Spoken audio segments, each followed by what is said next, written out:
welcome to Flock Talk episode 13. It's a brand new year, and we're going to be answering some of your questions on this episode. Should be a good time. So we're going to be answering some of your questions, but first we got some hot topics to cover. Hot topics. Kathryn, you played a brand spanking new Telltale game. Why don't you tell us about it? Whoa!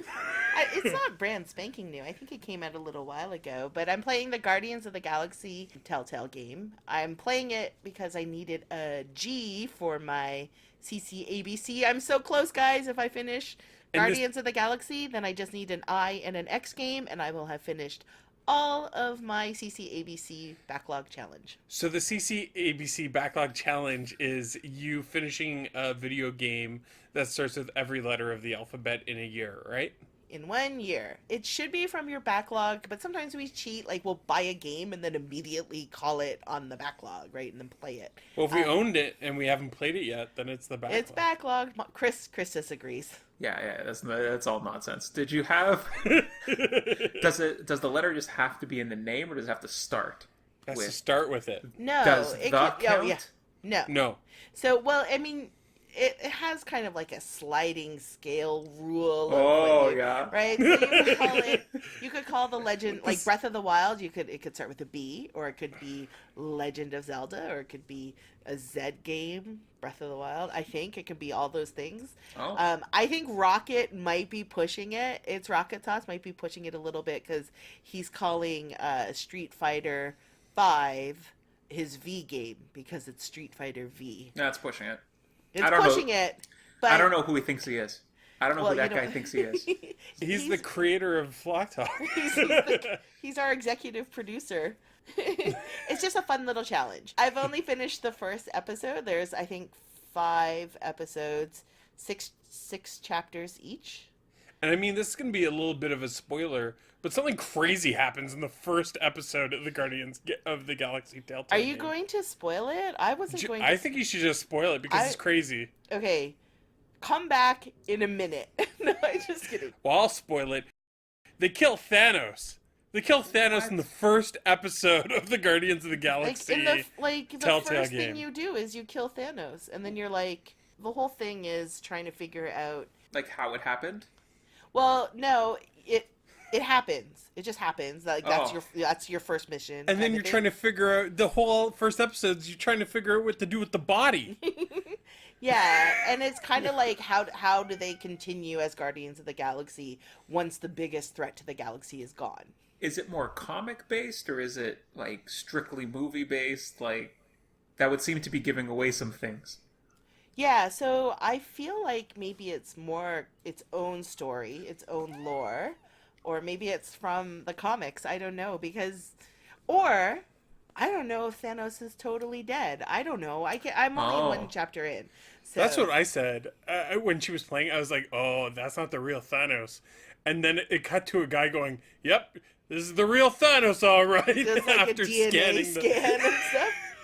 Is from the comics, is Nova in it? It No. is. Wait, the Nova Corps? The Nova Corps, not Nova. Not Nova. I don't know anything about it.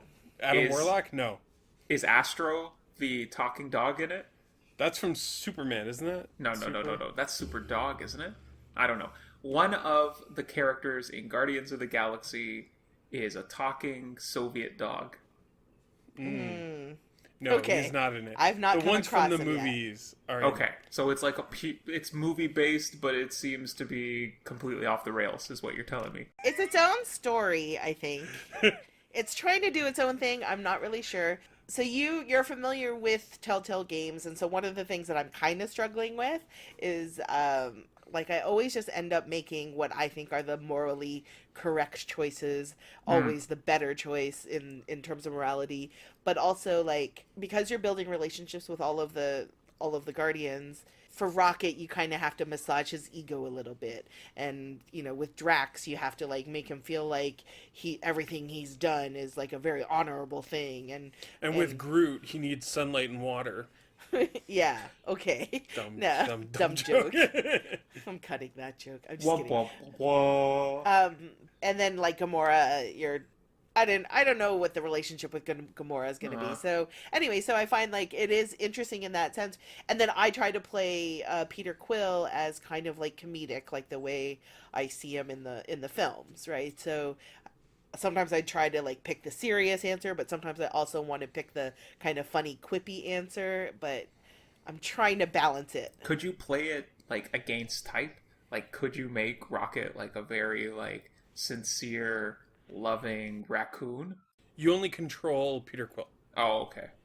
You only control Peter, but the way that you respond to certain things. So like because Rocket and Gamora kind of butt heads a lot, that some of your decisions will, if it makes one of them happy, it will upset the other.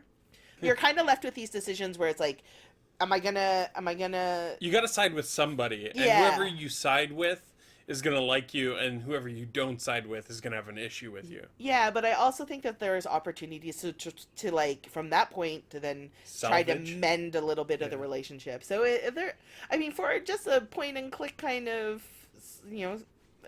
dialogue driven game, it's pretty. There's kind of a lot to it, I think. And it's your first Telltale game. It's the first one I've played. I've watched you play a bunch of games, but it's the first one I've played myself. And you saw I almost had to quit the game because like the first decision I had to make was like so difficult. Like the first big decision I had to make, I was like, I don't know. I don't know who what the right thing to do is, and it was just sitting on the decision tree for like. Kathryn definitely suffers from analysis paralysis. Maybe a little bit. Yeah, so it's a good thing most of the decisions in Telltale games have timers. Yeah, and it's a good thing that most of the decisions in Telltale games don't really matter, right? It's true. They matter a lot Dig. to me, Chris. Yeah. Yes. I want to be happy with the choices I make, and I don't think that's possible in Telltale games for every decision that you make. I think sometimes there just are bad decisions, and you have to make them. You have to make the best of the worst decisions, right? You've now played a few of these, is it better, worse than the others? How are you feeling about this in comparison to other ones? Myles, maybe you've seen a bit of it. It's fun. I think the writing is really good in it so far. So whatever story they're telling it caught my attention when I was just casually watching. I don't love the movement controls. I find them a little, because like you have to use the right joystick to kind of move the cursor while also using the left joystick to move, and I find coordinating the two together is a little bit tricky for me. I think eventually I'll get used to it, but I like the gameplay because it's mostly just quick time events, and I kind of enjoy that sort of thing. What are movement controls doing in that game? You have to move your character around. It's a point and click, but you also have to like move your character within the environment and stuff like that. To investigate areas and stuff. That makes sense. But Chris, you like games where your decisions matter a little bit more. Those are the only games I like. Those are the Sorry, only games. it was a terrible segue. That's I actually love Telltale games, but anyway, you were playing. You played some board game that a few people might be interested in hearing. So some of you may have played through a game called Sherlock Holmes Consulting Detective. You two have with me, and I don't know if you loved it. I loved it. Yep, she did. You didn't like it? I thought it was fine. The two of you have also played through Arabian Nights with me. I Yes. love that. Yeah. You really like that one. Okay, so the new game's out from Fantasy Flight called Legacy of Dragonholt. It takes the kind of book with a whole bunch of different numbered paragraphs. You get to create a character with a bunch of skills. I currently am playing through with a thief with a bunch of like stealth and different kinds of skills like that. You read a paragraph, and then at the paragraph it gives you 3 things that you could do, and you make a decision. It's like choose your own adventure. Yeah, and if you make a certain decision, you go to paragraph 7, 20, 28, and you read that, and then you keep making decisions.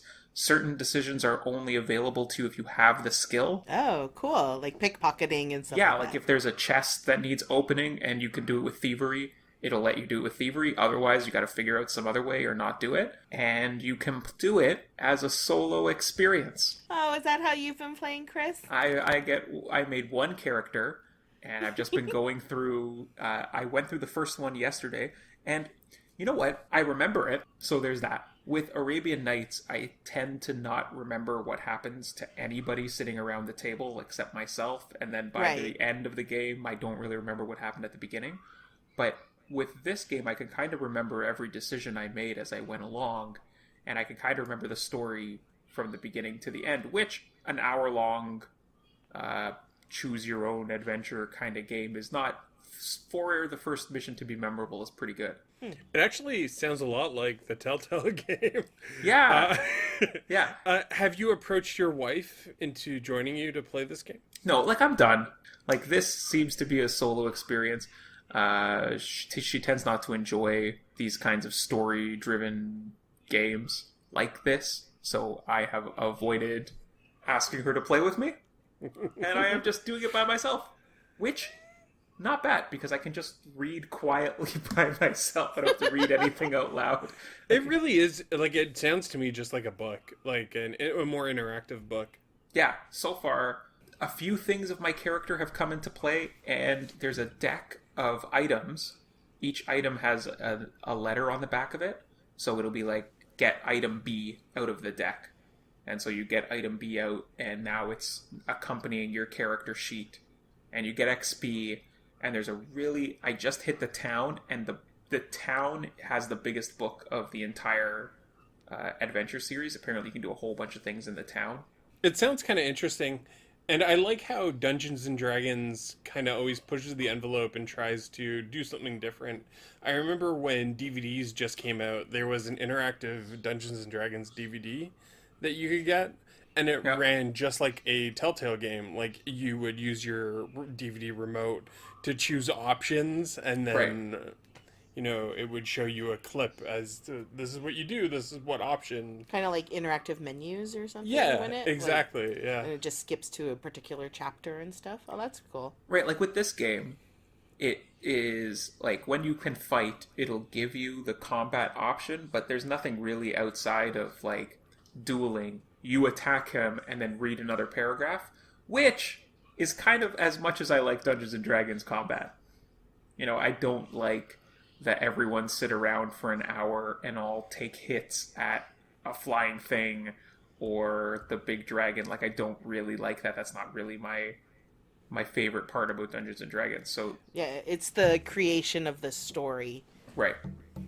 Actually, rolling dice in D&D it's kind of funny because you play this game that's so story driven and so heavy in dialogue and the choices you make, and then you resolve actions by doing the simplest thing possible and disassociating yourself from the story. It's essentially like flipping a coin. Yeah. Right? Like, right? Yeah, right? It's very strange. It also can slow the game down considerably. right. Like, there's a natural flow to some of these role-playing games, and if you've got someone who, like, is seriously into their character, and the rest of you are kind of playing a different game than that person, it can really slow things down. Dungeons & Dragons is very much like a game that comes in many different kinds of flavors, and everyone at the table's gotta like the same kind of flavor, or I think you get, it leads to a lot of disappointment. Yeah, because if you're like super into the combat stuff, then it is a lot of rolling and you have to see it to completion, right? So if you get bogged down with the combat, then if everyone's rolling poorly, then this thing can just last for 30 minutes. This is all you're doing, right? I've had combats last for an hour. Yeah, Like, and it's just easily. like Yeah. there's no, but like once you're doing it, there's no easy way out of it unless the DM can kind of like, sort of pretend like things are happening. I don't know, like you'd have to cheat your way out of it. Like, but if you keep rolling a 3, it's kind of hard to say you hit. Like that's the critical blow. Just No, end yeah, this. like there are people who like a real rules-based experience that kind of stays within 4 walls. That is very just rules-based. There are a lot of people that like that, and fine, that's great. That's not really what I like necessarily about Dungeons and Dragons. So, Legacy of Dragonholt certainly is right now ticking the box of my desire to play a role-playing game that's not on the computer. Oh, that's great. It's a good recommendation. Yeah, there Absolutely. you It seems like something I would check out. But you know what? Money's a little tight Oh, right boy. now because Black Friday just happened as of Oh. this record, and we went a little nutso. Yeah. We did. Did you guys go to Walmart and wait in line? We got a food processor and we got a. No, we didn't. No, of course not. We bought video games. Wait a minute. Did you go to Walmart and wait No. in line? No. Everything's done online these days. We bought everything online. Sure. I went into Best Buy because there's a Best Buy near where I work. Okay. And I went in there and then I was like, "Hey Myles, should I get any of these games?" And then he just sent me a list of everything that he wanted. For those of you who don't know, for the very first time, I bought a console on day one, and it was the Xbox One X. Oh. Yeah, wanna play right? That Cuphead. was my reaction as well. Why would you get an Xbox Because One we want to play X? Cuphead. Oh, because Cuphead's not going to come out on the other consoles. It's not. Oh, is it not? No. Ah, come on. It's on Steam, isn't it? Yeah. Yeah, it's on Steam. All right. It's Steam and Xbox. I need a bit more justification here. So we could have paid $25 or whatever to get it on Steam. Yeah. Or Or you spent $500. X number hundreds of $500. Oh, buddy, that's you wish. precious, Chris. It's $500. So I got the Xbox One X Project Scorpio edition. Oh. What that means is with green marker, they wrote Project Scorpio on it. That means that it always has to be on the internet constantly. No. Oh, no. They got rid of all- No. That's not They got this rid of version. that. They saw the error of their ways. The reason why I actually bought the Xbox was because they turned me over on the Microsoft Xbox when they announced backwards compatibility. So they showcased a bunch of original Xbox games that you could put into your Xbox. It would download the game if it recognized the disc, and then you could play that game on your Xbox One X. Can you play Fusion Frenzy?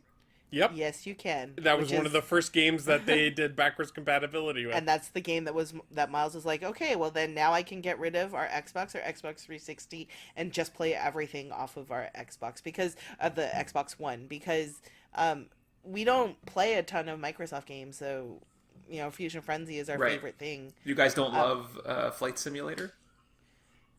I've never, to be fair, I've never played it. But it is, like, for us, space is an issue, and it's kind of nice to be able to, like, pare down all the consoles that we have, because we have a lot of consoles, and Xbox 360 take up a lot of space. So we're happy to kind of just purge a lot of our Xbox and Xbox 360 collection to just the stuff that's backwards compatible on an Xbox One.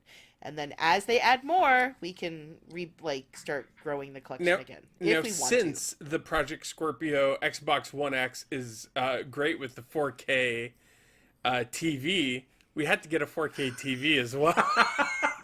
Oh, so you could play Cuphead. to. In 4K. Let me- In 4K, Chris. It's going to look beautiful. So you bought Xbox, whatever, Super Edition, plus 4K. So Yeah. now you can seriously play Cuphead and Fusion Frenzy. And we also bought a bunch of Xbox One games. Yeah. I mean, when in Rome. Speaking of which, we got Rise, Son of Rome. Oh dear. I heard it's good, and I've watched gameplay of it, and it looks pretty fun. We got Halo 5. Alright. We got Killer Instinct, which is an Xbox exclusive. Oh, That's yeah. good. Sunset Overdrive, Quantum Break. We bought Overwatch again so we could play with some Cartridge Club I friends. mean, why not? So then, of course, we had to on Black Friday. We got some Xbox Live memberships so that we can play online. Oh, Chris, trust We got me, it's- Evil Within 2 and Injustice 2. it just kind of snowballed and out of control. And then we bought a AK Racing gaming computer chair because it's good for when you play Sonic. It's fast. We were basically It's sitting neon on a, green. It's the Mountain Dew edition. we were Oh, sitting on a man. little bistro chair. It was like very uncomfortable. It's just like It's a so little good for editing. folding Oh my chair god. that Fine, yeah, replace your chair. You don't need a whole Xbox rig. I know. It's It not just- an Xbox chair. It just made it sound like it was. It's It just a is new green computer and chair. black though. It is, yeah. It's Project Scorpio edition. But yeah, the Xbox was a surprise, but you know what? We went all in. And there's tons of Xbox stuff we're looking forward to, like Cuphead. Oh no! But our friend Musty has been making some awesome videos to help us figure out what we should be playing on the Xbox One. So. And I'm excited to play Far Cry 5 on it because they announced that the whole campaign is going to be co-op. I also have no skin in this game. Like, I don't care either way, right? I'm not a Yeah, I know. PlayStation guy over a Xbox guy, but I try to keep a PC at the same time as I have my PlayStation Yes. 4, so I find that the PC kind of covers off most of the Microsoft. It covers Yes. all of the All of Microsoft. it. Yeah. So, Sunset Overdrive, even Oh, I don't know. a lot of their stuff is cross-platform. yeah. But you're going to have to come over and take a look at it and tell us what you think because it's apparently supposed to look really good. What is? The Xbox One X on a 4K TV. Oh, okay. And Sure. we can get a 4K Blu-ray Yeah. to try out. Ultra high def. Ultra we can high watch def Planet something or other. Earth together. Huh? Oh, we Oh, could. yeah. Oh, Ah. Amazon. Right after the Xbox One X was released, Amazon Prime released a 4K streaming service. Like you can stream some of their stuff in 4K. Oh, 4K. We upgraded our internet a while ago, so hopefully it can handle it. We'll see. So you guys spent the weekend deeply immersed in 4K Xbox, and I spent the weekend with a book that I Yes. Yeah. slowly went through paragraph by paragraph. Yeah. Welcome to 2017, Chris. You know what? I like my entertainment lo-fi. Yeah, there's value in what you do as well. Yeah, that's true. So that's it for Hot Topics. Now on to the questions. Hello, I'm Eric from the Mighty Q Dog channel. Here in the Q Dog house, we accept only the highest level of quality, which is why we listen to the Polykill podcast. Twice a month, hosts Caleb and Scott break down the video game issues of the day, offering... it's not the one with Caleb. What? It's not the one with Caleb and Scott. It's not the one with Caleb? Polykill has Travis and Jake. Who? Travis and Jake. Who the Swayze are Travis and Jake? Yeah, okay, I got it. Yahoo! Listen to the Polykill podcast with hosts Jake and Travis. Get in on the Topic of discussion. With Polykill, you'll want to just Beat it. So, our first question comes from one STC Pod. And STC Pod asks, if a previous hashtag Flock Talk hashtag Totally For Real Random Contest winner submits another question, are they eligible again for the latest hashtag Totally For Real Random Contest? And does hashtag Flock Talk still prefer PayPal for the hashtag Totally For Real Random Contest special entry donation? I have a meta issue right off the top. Like the hashtags. Too many or too little? Too few? Too few hashtags? I think You it's need more hashtags. You I think need it's a little too many hashtags. I think there's too many hashtags. You know what, though? You're not much of a Twitter user, and the only way to get through Twitter is to hashtag your way through an entire conversation. You have to, Yeah, but mark I don't up know. your- But I don't know why the hashtags in the writing have to translate to the hashtags in the conversation. It's a meta issue. Well, get used to it, because quite a few of the Twitter questions will have these. But, yes, it's you can win again. People can win again. There can be repeat winners. There just hasn't been. And if they are a winner again, they'll be hashtag blessed. So our next question comes from Buried on Mars. And Buried on Mars asks, when will Buried on Mars, which is himself, be a guest on Flock Talk? You didn't do the hashtag this time. I didn't. Oh, so I just raised the stink for no reason. No reason. That's at my all. no reason That's okay. stink. All right, let's just answer this guy's Oh. question. He's never going to be on Flock Talk. Yeah, Let's that's move it. I on mean, that's the answer. to- No. Who's next? Next question. Chris said no, but not because it's Kevin from Buried on Mars. It's just because, well, it's just three of us. We got our own Keeping thing it going. that way. Maybe Nina. Maybe your wife will come on. Maybe we'll let Maybe. her. He could do a guest intro for us. Yeah. We've had that before. Mm-hmm. Let us know. Let us know if you're interested in that. Next question comes from his podcasting partner, the Ramvox. Why do the three of you sound so happy all the time? How is this possible? Pills, bottles, or just Canadian? Now, your partner buried on Mars is Canadian, and he's a grumpy Gus. He's a grumpy Gus, but he's also very nice. Yeah, We like I love him. So it's not Canadian. The answer is that we usually record on Saturday mornings. So everyone's very happy on a Saturday morning. I'm not when it has to be super early. I think the real answer is that this is our job, and it's our job to sound happy, and then outside of this, we hate each other, and we're angry, and we're bitter and mean all the time. I don't say a thing to you guys outside of this.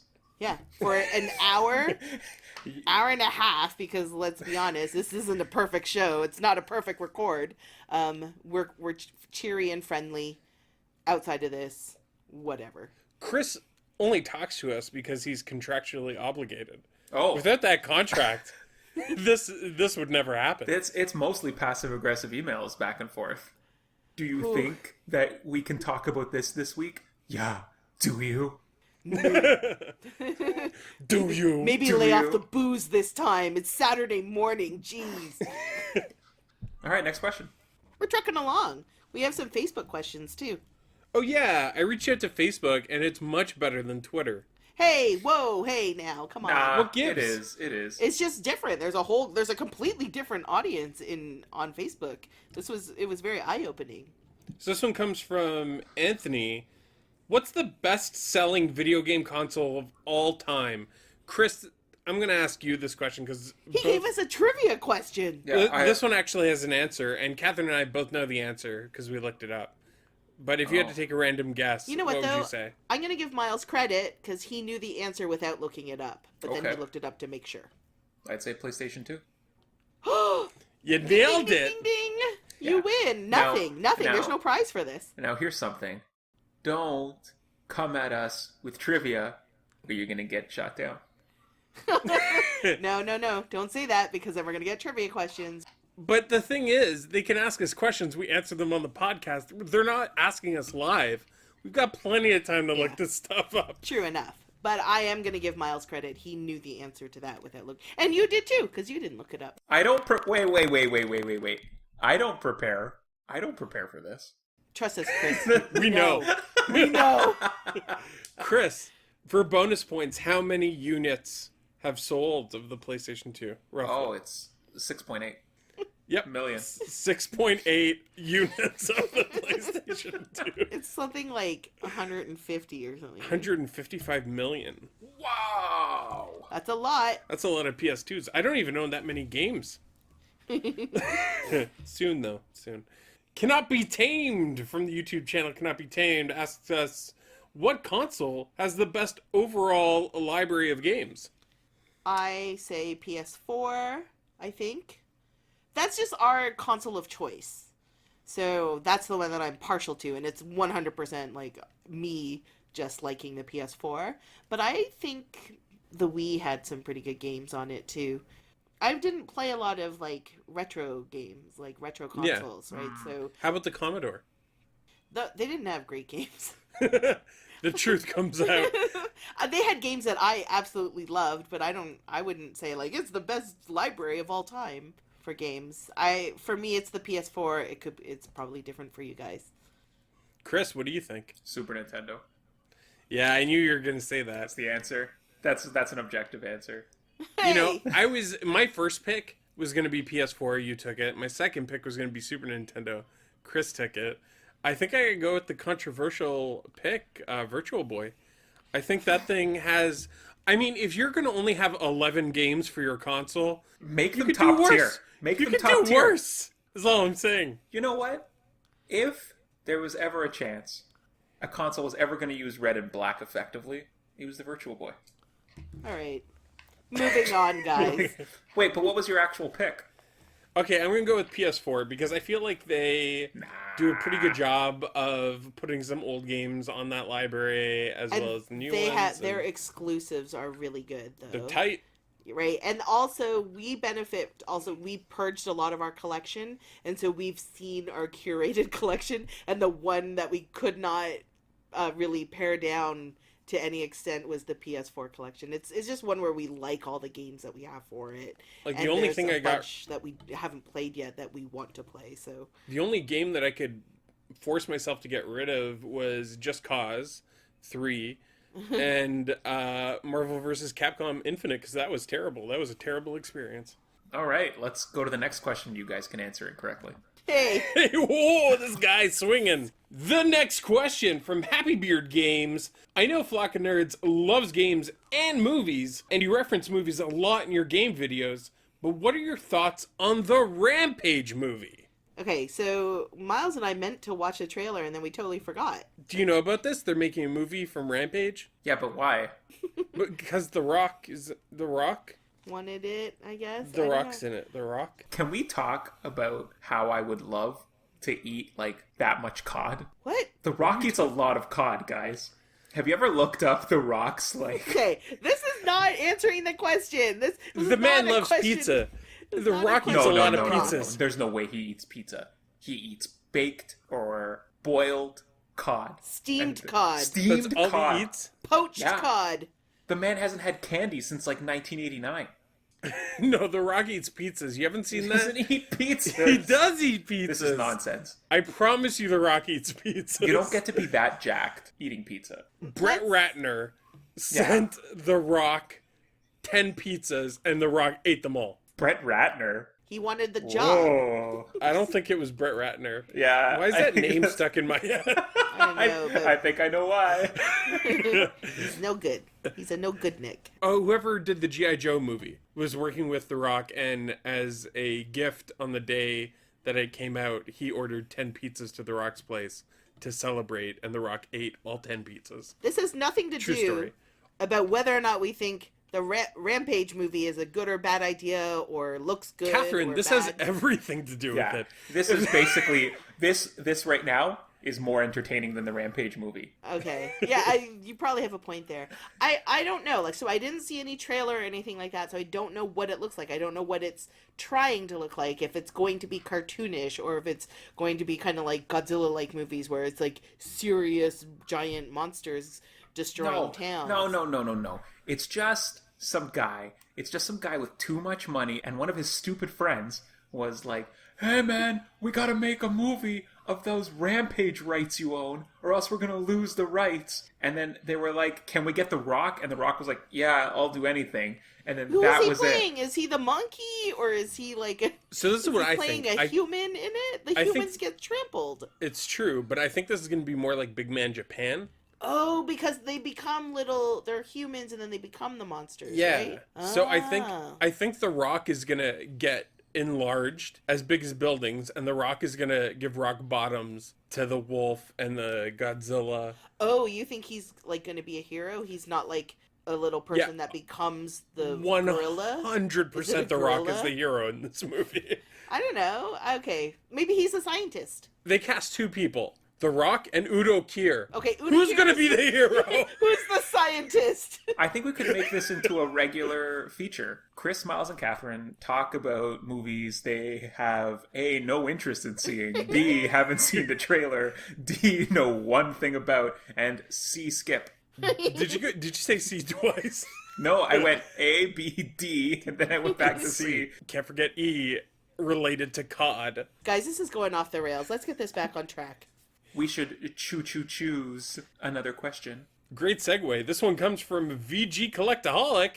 In a year where seemingly every month had a Game of the Year worthy release, to what do you each give your totally for real Game of the Year nod? So this is a tough one because our next episode is about this. Yeah, so we're not answering this question. So to change the question a little bit, Yeah. what is your second favorite Game of the Year? Or a notable one that's not your favorite. I'm going to go with Wonder Boy the Dragon's Trap, the remake. I had a blast playing this game. I never played the original, but I felt like I knew what playing the original was like because it was so easy to change back and forth from the original graphics or the original soundtrack to the new updated versions. I just think it's a really well designed game, and I recommend that anybody who has the opportunity to check it out.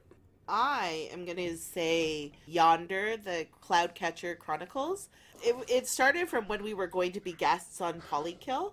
And one of the segments is like, what games are you looking forward to this week? So I started looking up all the games that were coming out, and I saw that title. Then I looked up a video trailer for it, and then was like, this looks like everything I would love in a game. So I got it and played it and loved it. It may not be my like top game of 2017, but I really enjoyed the experience of playing that game. And I'm not prepared to answer this question. Oh, because he only has one game and it's his favorite. Yeah. Yeah, we know. Next question comes from the Retrolectors. If you could make a game, what style of game would you make? What elements would you take from games to Frankenstein into one perfect game? For me, it's pretty easy. I like puzzle games, point and click puzzle adventures, but I also like, one of the reasons why I liked Yonder was the sort of questing, collecting, crafting. So it'd have all of that stuff for me. Basically all the stuff that a lot of people find really boring in games, that's the kind of stuff that I'd like to do. But I would also want there to be like a puzzle point and click style thing where you find things and figure out how they all work together to solve puzzles and advance through story. And it would have to have a very good story. Chris? I'm going to answer in the board game context. Oh, you mean you're not going to abstain again? No. I'll actually answer this question. I'll deign to answer the question here. I would take real-time negotiation, mix it with dudes on a map, military wargaming, plus a background scheming negotiation thing going on. So diplomacy with sidereal confluence with some kind of secret agenda thing. Yeah, all the stuff I hate in games. Everything I love about board games in one thing. I think you should design that game, Chris. We need $1 million idea. Yeah. And if you could just design that game, that would be great. Yeah. And then we'll brand it Flock of Nerds so that Myles and I get a cut. Yeah. All right? The last $1 million board game idea was code names. So there you go. You got to design code names. The issue is that you didn't come up with that one. That's the issue. No. Jeez. You recently played Valiant Hearts, and I really liked how that game kind of transcended genre. Sometimes it was a rhythm game, sometimes it was a point and click.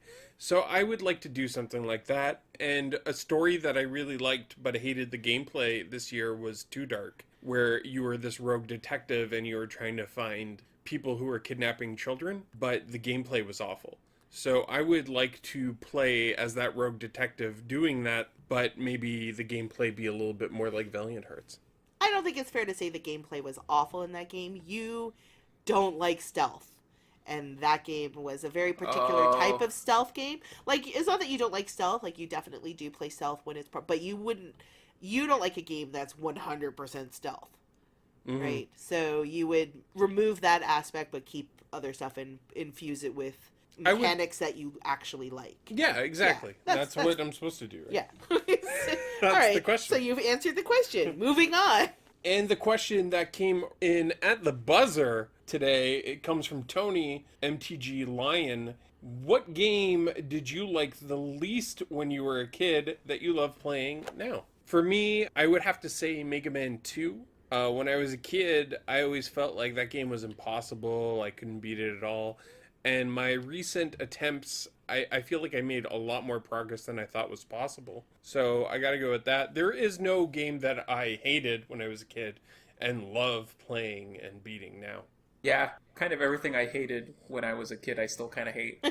I don't think I hated anything because I didn't play that many, so I feel bad because it's a kind of a non-answer. But I didn't we only had a few games, and we had games on the Commodore 64. None of them, I didn't hate any of them. I played again as an adult, Impossible Mission, on PSP, and I really enjoyed it. And I struggled with it as a kid, but I also liked it. I didn't hate the game, I just wasn't very good at it. And then as an adult, I replayed it. and actually could finish it on my own. So that felt good. Oh, backgammon. I have grown into a very deep enjoyment of backgammon. Very deep enjoyment, really? Yeah, I've got a deep enjoyment of backgammon. It's a pretty elegant game. I think it's good. The next question comes from Wilson, who says, what game has evoked the most emotional response from all of you, whether it be positive or negative? I just finished recently Wolfenstein 2, and I felt pretty jacked up by the end of that game as far as a positive experience goes. Last of Us, I openly wept at moments during playing Last of Us, so maybe that one as well. Yeah, I think Last of Us was an emotional experience. I think Until Dawn was a really stressful experience for me. And then you brought it up earlier when we were talking about games, not in the podcast, sorry, just you and I in a conversation, Myles.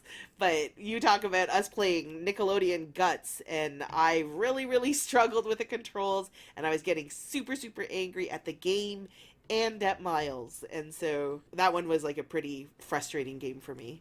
How about you, Chris? Well, I really like The Beginner's Guide, which was a 2.5-hour interactive, fiction-y kind of game that by the end you just were left with a lot of questions, a lot of thoughts about the creation and intake of art. So I really like that game. Oh, cool. I'll check it out sometime. Next question comes from Adam, who asks, what game have you all come the closest to smashing the physical copy out of frustration and anger? That would be Nickelodeon Guts for me. Yeah, I think that's the only one really that I've gotten super angry For about. me, it's got to be Ninja Bread Man on the Ooh. Wii. That game, the controls were so bad. Yeah, that one was a doozy. And the camera would just fly around your character like... Oh, it was really... Yeah, you couldn't reset the camera. It was terrible. The first bit of platforming we had to do, it took us like 30 tries to make that first jump. And it's just one jump. It's just like one stupid jump, and we couldn't do it. And there's a video of it 2 Christmases ago. We uploaded it as our Christmas special, so you can check that out. And mine is Bloodborne. Oh, really? Yeah, I don't have a physical copy of it, but I would have smashed it up. Why was that? Because you hated it so much? No, because I just got so frustrated. It was a frustrating experience. It was a fantastic game. It was like a fantastic game, but How about Overcooked? Was Overcooked at any point? Wait, No. yeah, Overcooked. No, I loved Overcooked. Every second of it. Even failing, I loved. Oh man, the Overcooked grind last Christmas, it was great. So this next question comes from Derek, Deggy13 of Two Dorks and the Dollar Dorks podcast. He writes, 2 trains leave different cities heading toward each other at different speeds. When and where do they meet? Train A Nope. Next. Next question. This question's nonsense. 70 miles per hour Wait. leaves Westford heading toward Eastford, 260 miles away. At the same time, train B at 60 miles per hour leaves Eastford heading toward Westford. I don't know. I don't think they meet because those sound like made up places.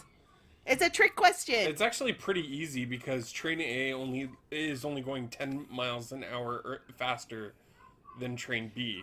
Myles, don't math. You can't math. No, but it should be pretty easy to figure out, right? It's got to be a percentage. Oh It's dear. when and where, Myles. You want to figure out when and where they meet? Well, not where. It's just got to be... It says when and where do they meet. Yeah, all right. Okay, I can't do it. Okay, next. But we appreciate the question, Derek. I I don't. don't. I don't. You guys are so honest. I'm trying to be nice. This one comes from Mrs. Q Dog. She writes, how many times have each of you just beat it this year? Who has just beat it the most? And then she has a bunch of hashtags about her sending a check that we never received. She's talking about video games, Chris. How many games have you beat this year? I'm going to change her question because I haven't finished a whole lot of video games, but I You have could say 0. 0 is a number, Chris. No. Listen. Wait, But wait. How many of you actually finished? Video games? Yeah, 1? Probably 4, maybe Okay. 5. Okay. Alright. Maybe. Okay. But 5. you're changing the question. What question do you want to answer? I was going to say 2017 for me has been the year of reading books. I don't talk about it on the podcast, but I have just been reading like just the classic books. It's been great.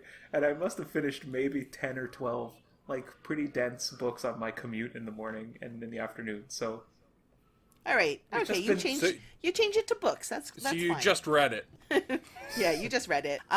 I don't know exactly how many games. Miles always tells me that I should keep a list of what games I finished because I have a terrible memory. But I do have the CCABC going, and I'm almost done. So that's I need 3 more letters. So I'm at 23 games at least on that, and maybe a handful more. But I'm pretty sure Miles wins this because he plays a lot of video games. So the year's not over yet, but I've finished so far 58 games this year.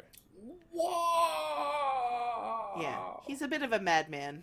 Yeah. Next question. Next question comes from Mighty Q Dog, who asks, "Are you guys coming to Chicago next year for the CC Chicago Con, or PRGE 2018, which is the Portland Retro Gaming Expo?" Well, we definitely want to go to Chicago, and we're not 100%, but that is our vacation plan for next year. We'll include Chicago if we can.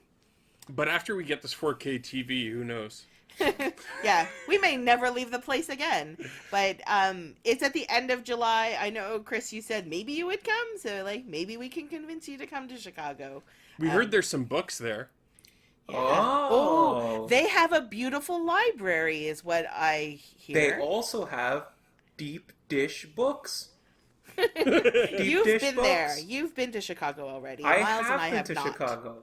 It is a nice place that once had a fire. So there's that. But Portland happens in November, right? Yes. So that's far enough apart that maybe we could swing both. But we definitely, if we're going to focus on one, we definitely want to go to Chicago because that's where the big Cartridge Club, get together is going to be. If we can, we would love to go to Portland because we just want to go to that. We want to go to Portland, and B, want to go to the gaming expo because it's supposed to be one of the biggest and the best. I can't wait to go to Chicago. I'm really looking forward to meeting everybody, but especially Travis from Polygon. Yeah, you're super excited about meeting Travis. I want to meet Diego and everyone else. All right, next question is from Frazier from PPG.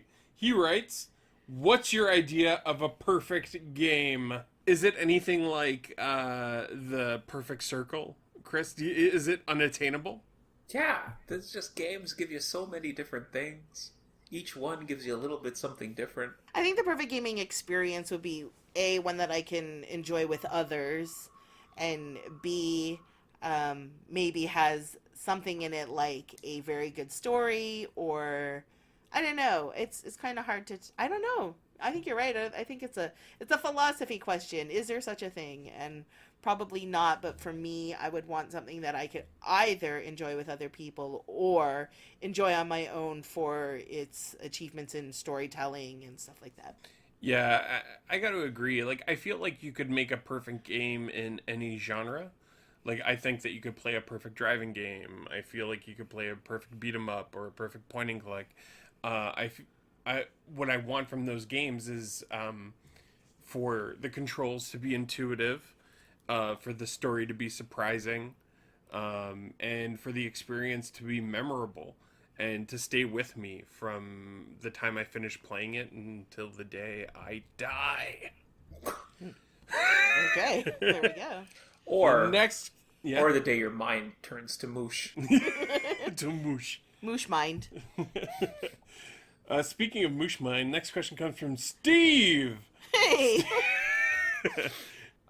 Name a game from the NES that you would like to see redone in modern graphics and totally remastered on one of today's consoles. So I had to think about this a little bit just because I didn't play a lot of Nintendo, but I think I really liked what we played of The Adventures of Lolo, and it's a nice little puzzle game, and I think that it's probably something that, they could up the graphics. Not necessary, but it would just look nice to have updated 3D graphics for this nice little puzzle game where you kick stuff around, make paths, and that's all I could come up with. Would your new version of Adventures of Lolo, would that be 3D? Or would it still be isometric or top-down? I think it would be top down, but it would still look top down, but like the graphics would be kind of like Lola would be fluffy and stuff. Yeah? Oh, yeah. Isn't Lolo fluffy? Lolo's Yeah. fluffy, right? So I think you would be able to see that it's Or like would your new Lolo be like shiny No. and slick? no. like a Lola slicker- would still be fluffy, like a fluffy. Like a Like- Kirby? Like Well, Kirby's a, not fluffy. No. Kirby's not fluffy at all. My version, I would like to see, first of all, just straight up Maniac Mansion, a complete redo of Maniac Mansion. I think it would look really cool. Also, I would like to see a new version of Mike Tyson's Punch Out. We got one on the Wii, Punch Out, but we haven't had one since the Wii, and I feel like a Nintendo Switch Punch Out would be great. Unfortunately, they came out with ARMS, which is like, why would they release a Punch Out now that they have ARMS? Right. But it's unfortunate because I loved Mike Tyson's Punch Out, and I think Super Punch Out's really good, and I actually love the Wii Punch Out game too. So in my mind, they've never made a bad Punch Out, and I'd love to see them make a new one. I would say that I would like to see Star Tropics redone. I think there's a lot that's a of good one. stuff that's like really ripe for investigation and update there. So Oh yeah, that's a good one. I've never played Would it, it be but I've like, seen it being played, and it looks like fun. Would your new Star Tropics look like Breath of the Wild, but Star Tropics? no, it looked like Star Tropics, but a little bit updated.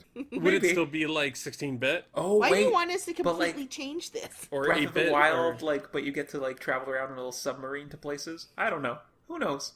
Because they say Breath of the Wild is an updated original Zelda. Like, Oh yeah. like Sure. I've heard that argument, right? Next question comes from Jeff. He asks, what is one gaming moment that you would like to relive again?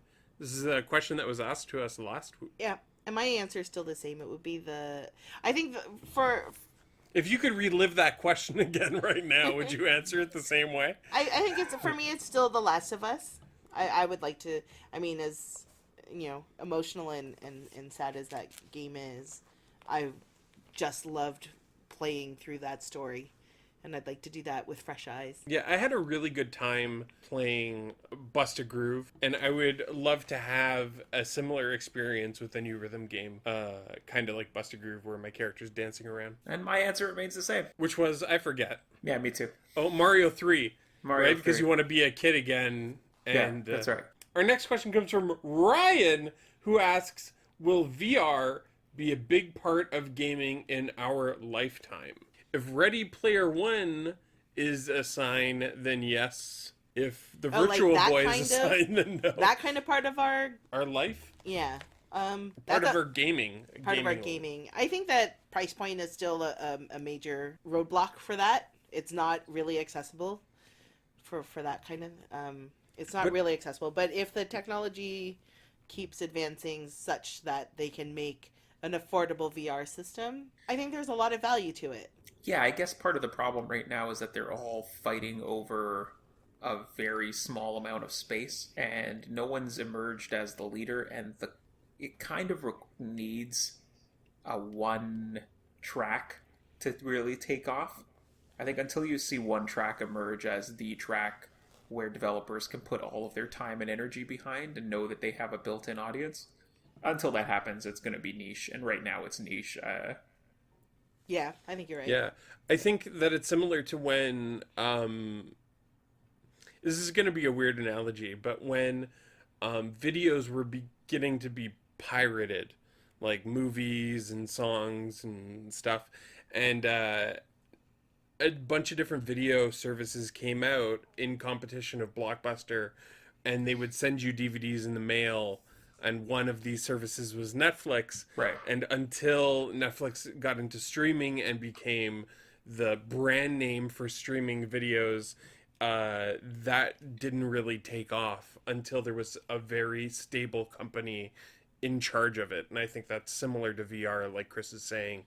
Right. Until one Like, company becomes so good at it that it's just so easy for people to sign up for. but do you think like the only way that it would become that standard is if it is as ubiquitous as Netflix? Like it's pretty insidious. It's in everything.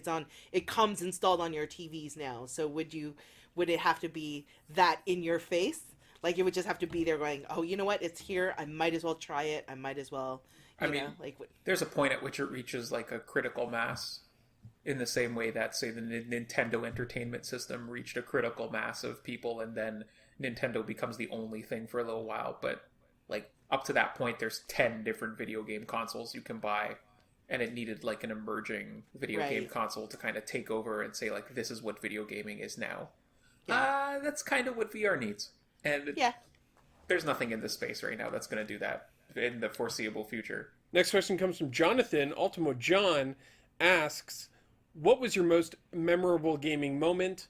Whether it was something that happened in a game or an experience with other people playing with you. I think for me, I always go back to this memory I have with my friend. I have a couple, but with my friend Seba, who we stayed up all night playing the first Resident Evil together. It was great. We had a great time doing it, and then we did the same for Clock Tower and a couple of those early survival horror games. Also, the first time that Kathryn and I played Bust a Groove together, when we both realized that we loved this game and we were able to play through it a few times. Well, we realized that we both loved it separately. Yeah. And then we're like, oh yeah, you played this game all the way through? So then we just sat down and played it all the way through together, which was a lot of fun. And I would say along those same lines, playing Super Mario RPG for the first time with you, because I had never even heard of that game. I wasn't playing games like when I was young like that, or I was just never played that game. I had no exposure to it, and I absolutely loved it. We played the Nintendo eShop, like a downloaded version of that game, and I loved it. It was so much fun that we played it again for the channel because it was a great game. And then as a kid, Impossible Mission, still that game. I love that game. You could check us out playing Super Mario RPG on the channel and in our archives if you want. Chris, do you have any similar experience that you want to share? World of Warcraft, going through the initial dwarf area. Oh, yeah.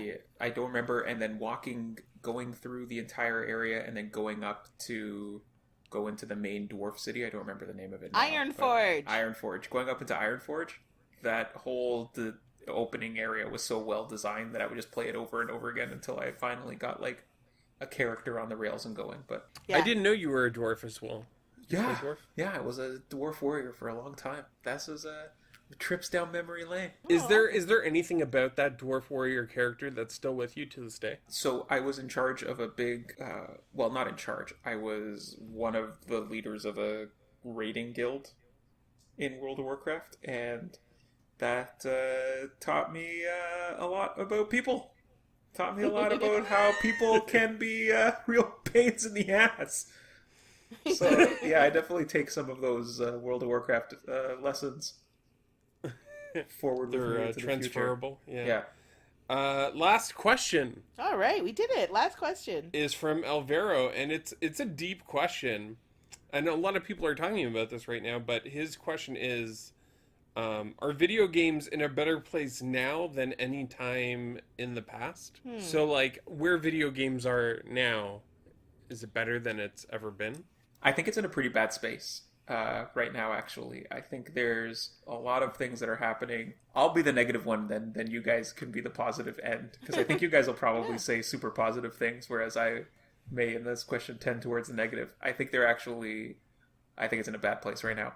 I think it's going to take probably the next year or two for things to settle down before we finally get away from some of the practices that started to spring up in 2016, 2017, that are showing themselves to be particularly predatory, especially when they come to kids and people with addictive personalities.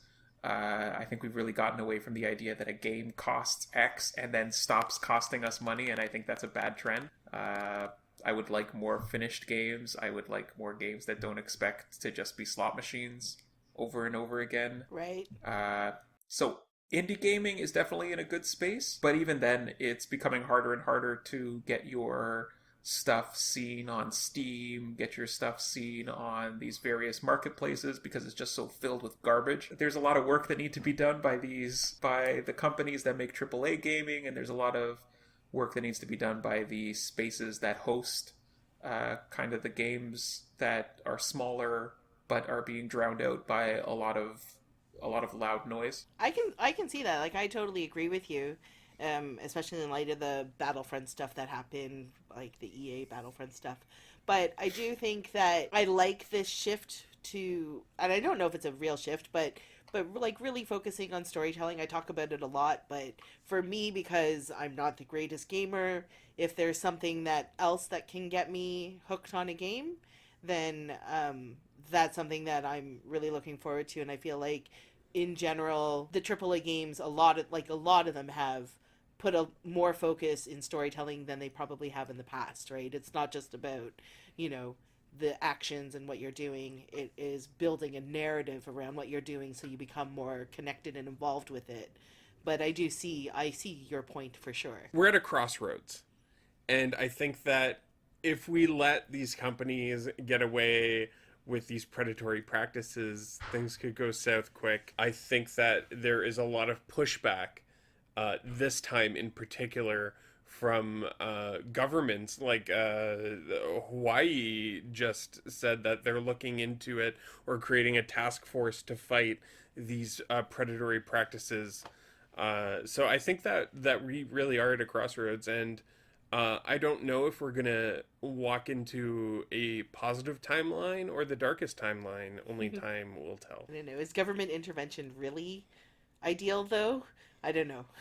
It's hard to tell. We'll see.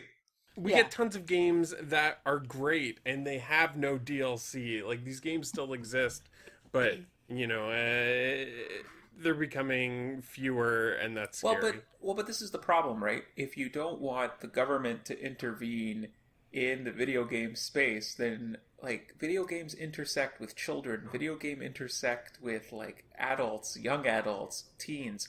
You've really got to self-monitor what you're doing, and you do not get a long leash with video games. Video games are easy to attack. Like, we all saw what happened with like Grand Theft Auto and the real push to make sure that like kids aren't exposed to that kind of thing. Whether or not you think that that's good or not for kids, who cares?